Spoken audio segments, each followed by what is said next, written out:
बड़े से आलीशान घर के मास्टर बेडरूम में सो रही मोनालिसा की जब रात को नींद खुलती है तो देखती है कि उसके कमरे की सीलिंग पर एक भयानक साया लटक रहा है, जिसके चेहरे से खून की बूंदें टपक रही थी। वो धीरे धीरे मोनालिसा के करीब आने लगा। यह दृश्य देखकर मोनालिसा पूरी तरह पसीने से लथपथ हो गई। उसके पूरे चेहरे पर इतना पसीना था कि मानो अभी मुंह धोकर आई हो। सोहन शहर का जाना माना बिजनेसमैन था। उसकी कंपनी में कई सारे लोग काम करते थे। उन्हीं में से एक थी मोनालिसा, जो दिखने में बहुत ही खूबसूरत थी। उसकी नजर सोहन की दौलत पर थी। काम के बहाने उसने धीरे धीरे सोहन का दिल जीता और उससे शादी कर उसके घर आ गई। मोनालिसा, आज मैं बहुत खुश हूँ। मुझे यकीन नहीं हो रहा कि हम दोनों साथ में जीवन बिताने वाले हैं।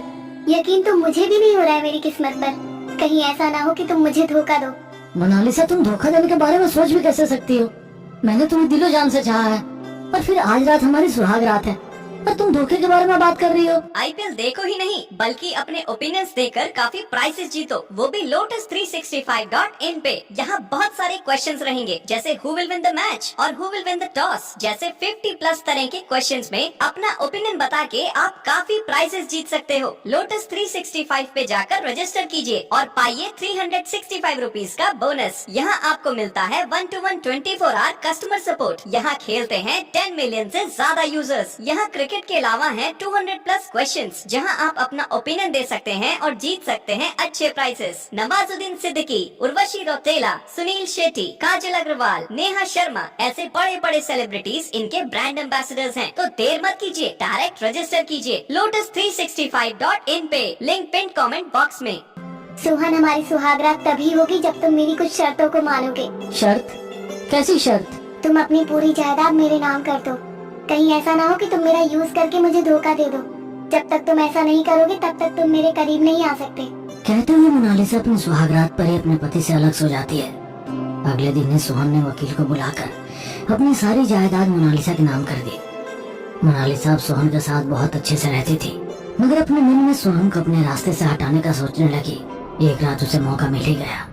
जब घर में कोई नहीं था, उसने सारे नौकर को छुट्टी दे दी। देर रात जब सोहन ऑफिस से घर लौटा तो पूरे घर में अंधेरा था। सिर्फ उसके कमरे में हल्की हल्की रोशनी नजर आ रही थी। वो अपने नौकर और मोनालिसा को आवाज देने लगा। जब किसी ने कोई रिप्लाई नहीं किया तो वो मोबाइल की रोशनी में धीरे धीरे अपने कमरे की ओर बढ़ने लगा। कमरे से लाइट रोमांटिक म्यूजिक की आवाज आ रही थी। सोहन एक्साइटेड हो गया। उसे लगा शायद मोनालिसा ने उसके लिए कुछ सरप्राइज प्लान किया है। जल्दी जल्दी भागते हुए अपने कमरे में पहुंचा। मोनालिसा बेड पर उसका इंतजार कर रही थी। उसे इस तरह देख सोहन के दिन भर की थकान दूर हो गई। अपने हाथ का ऑफिस बैग साइड के काउच पर रखकर वो मोनालिसा के करीब पहुंचा। जैसे ही उसने मोनालिसा की गालों पर किस किया, पीछे से दो लोग आए और उन्होंने एक भारी चीज से सोहन के सर पर वार कर दिया। सोहन वहीं तड़पकर बेहोश हो गया। उन लोगों ने तुरंत सोहन के शरीर को चेक किया तो सोहन जिंदा था। अरे, ये तो अभी जिंदा है। क्या फर्क पड़ता है, जिंदा है तो मर जाएगा। जल्दी से इसे बोरी में डालो और इसे ले जाकर घर के पीछे जो गड्ढा खुदा है उसमें डाल दो। किसी को कानों कान खबर नहीं होनी चाहिए। गड्ढा पूरी तरह से भर देना। सोहन उस समय जिंदा था, मगर मोनालिसा की बातें सुनकर उसके जिंदा रहने की इच्छा मर गई। वो धीमी आवाज में बोला, मोनालिसा, तुमने मुझे बहुत बड़ा धोखा दिया है। मैं लौट कर जरूर आऊंगा, तुमसे बदला लेकर रहूंगा। उसकी बात सुनकर मोनालिसा जोर जोर से हंसने लगी और बोली, बदला तो तब लोगे जब जिंदा रहोगे। गड्ढे में अपनी अंतिम सांस लेना। Good bye mister. मोनालिसा के कहने पर उन लोगों ने जिंदा ही सोहन को गड्ढे में दफना दिया। कुछ दिनों तक तो मोनालिसा सोहन के लापता होने की अफवाह फैलाकर उसे ढूंढने का नाटक करती थी, मगर जैसे ही लोग सोहन को भूल गए, मोनालिसा उसकी दौलत पर ऐश करने लगी। ऐसे ही एक रात को वो अपने पुराने बॉयफ्रेंड के साथ टाइम स्पेंड कर रही थी। तभी उसके कमरे के दरवाजे पर दस्तक दी। दोनों हैरान हो गए क्योंकि घर में उन दोनों के अलावा और कोई नहीं था। रूम के दरवाजे पे दस्तक कौन कर रहा है? घर पे तो कोई नौकर भी नहीं है। कोई नहीं है, तुम्हें गलतफहमी हुई होगी। चलो सो जाते हैं। कहते हुए उसने मोनालिसा को अपनी बाहों में लेकर पलंग पर चला गया। तभी मोनालिसा को कांच में किसी की परछाई नजर आई। उसने अपने फ्रेंड को धक्का देकर खुद से दूर किया और दरवाजा खोलकर चेक किया तो दरवाजे पर कोई नहीं था। वो लौटकर वापस अपने पलंग पर आकर लेट गई। जैसे ही उसे नींद लगने लगी, ऐसा लगा किसी का हाथ उसके ऊपर है। उसे लगा उसके दोस्त का हाथ होगा। वो हाथ उठाकर अपने ऊपर से हटाने लगी तो वो हाथ उसके हाथ में आ गया। डर के कारण वो उठ बैठी और उसने लाइट ऑन की तो देखा सामने सोहन बैठा था। उसकी आंखों की जगह काले गड्ढे और चेहरे और सर पर लगी चोट के कारण बहता हुआ खून नजर आ रहा था। उसने डर के कारण आंखें बंद कर ली और तभी कुछ टूटने की आवाज आई। उसने जैसे ही आंखें खोली तो सामने कोई नहीं था। एक काली बिल्ली उसके पलंग पर बैठी हुई थी।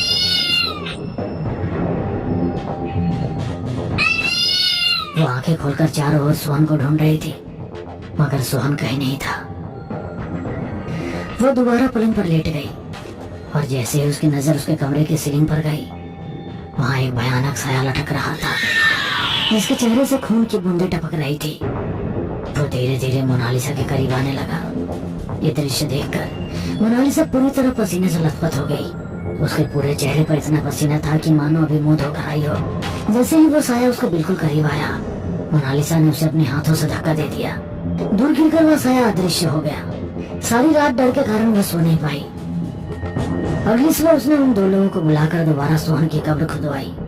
सोहन उसी कब्र में था। उसकी लाश को देखकर मोनालिसा को यकीन हो गया कि कल जो कुछ भी हुआ था वो सब कुछ बुरा ख्वाब था। कब्र से लौटकर मोनालिसा खुद को रिलैक्स करने के लिए बाथटब में नहा रही थी तभी बाथटब का पानी पूरी तरह से लाल हो गया। डर के कारण वह उससे निकलने के लिए खड़ी हुई तो ऐसा लगा किसी ने उसके पैरों को पकड़ लिया हो और वह बाथटब में खींचती चली गई। उसका चेहरा पानी के अंदर डूब गया था। उसे सांस लेने में तकलीफ होने लगी। वो मदद के लिए जोर जोर से चिल्ला रही थी। तभी अचानक उसे लगा कि वो पहले की तरह नॉर्मल ही है और बाथटब का पानी भी सही है। वो रिलैक्स होकर गहरी सांस लेने लगी। तभी उसकी निगाह सामने वॉश बेसिन पे गई। वहाँ पे उसे सोहन नजर आ रहा था और उसे लगने लगा था कि जो कुछ भी उसके साथ हो रहा है वो सब कुछ सोहन की आत्मा ही कर रही है। सोहन, मुझे पता है तुम मुझसे बदला लेने के लिए आए हो मगर प्लीज मुझे माफ कर दो। मैंने तुम्हारे साथ बहुत गलत किया। मैं तुमसे अपनी गलती की माफी मांग रही हूँ। मुझे माफ कर दो प्लीज। इस तरह मुझे परेशान मत करो। मोनालिसा की बातें सुनकर सोहन की आत्मा मुस्कुराते हुए वहाँ से चली गई और रात दिन मोनालिसा सोहन की आत्मा को अपने आसपास महसूस करती और डर के कारण उसका जीना मुहाल हो गया था। एक दिन ऑफिस में कुछ लोगों के साथ मीटिंग चल रही थी। वो कंप्यूटर स्क्रीन पर अपनी प्रेजेंटेशन लोगों के साथ शेयर करने लगी। तभी उसे उसी वक्त कंप्यूटर स्क्रीन पर सोहन का साया नजर आने लगा। गुस्से में आकर उसने पास में रखा फुलदान कंप्यूटर स्क्रीन पर दे मारा। कंप्यूटर स्क्रीन बुरी तरह से चकनाचूर हो गया। उसके पास बैठे लोग अचानक से हुई इस हरकत को देखकर उसे हैरानी से देख रहे थे। सबके सामने मोनालिसा शर्मिंदा हो गई और मीटिंग छोड़कर अपने घर आ गई। ऐसे ही कई बार उसे अपने आसपास सोहन के होने का एहसास होता और वो कुछ ऐसी हरकत कर बैठती कि लोग उसे पागल समझने लगे थे। ऐसे ही एक दिन लोग पीठ पीछे उसका मजाक उड़ा रहे थे जो मोनालिसा ने सुन लिया था। तुम लोगों को क्या लगता है मैं पागल हो गई हूँ? मैं पागल नहीं हूँ। मैं सच कह रही हूँ। मुझे हर दूर हर नजर आता है। वो मुझे मार डालेगा। हिम्मत है किसी को तो बचा ले मुझे उससे।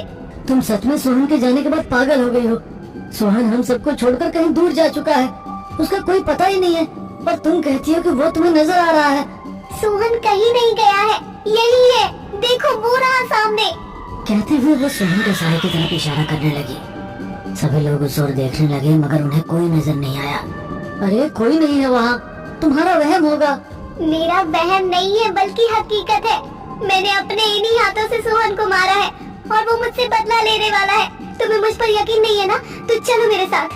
कहते हुए मोनालिसा अपने दोस्त को अपने साथ सोहन की कब्र पर ले जाती है जहाँ पर वो गड्ढा खोदकर उन लोगों को सोहन की लाश दिखाती है और अपना जुर्म कबूल करती है। तभी अचानक ही वहाँ का मौसम बदल जाता है। तेज हवाओं के साथ तेजी से बिजली कड़कने लगती है। अब सोहन का साया सभी को नजर आता है। यही तो मैं चाहता था कि तुम अपना जुर्म कबूल कर लो। तुमने अपना जुर्म कबूल कर लिया, अब तुम्हें सजा मैं दूंगा। कहते हुए वो मोनालिसा को घसीटते हुए उसी कब्र में डाल देता है। मिट्टी खुद ब खुद उस गड्ढे को भर देती है। मोनालिसा खुद को बचाने के लिए जोर जोर से चिल्लाती है मगर कोई भी उसे नहीं बचाता। उस दिन के बाद से सोहन की आत्मा किसी को भी नजर नहीं आई।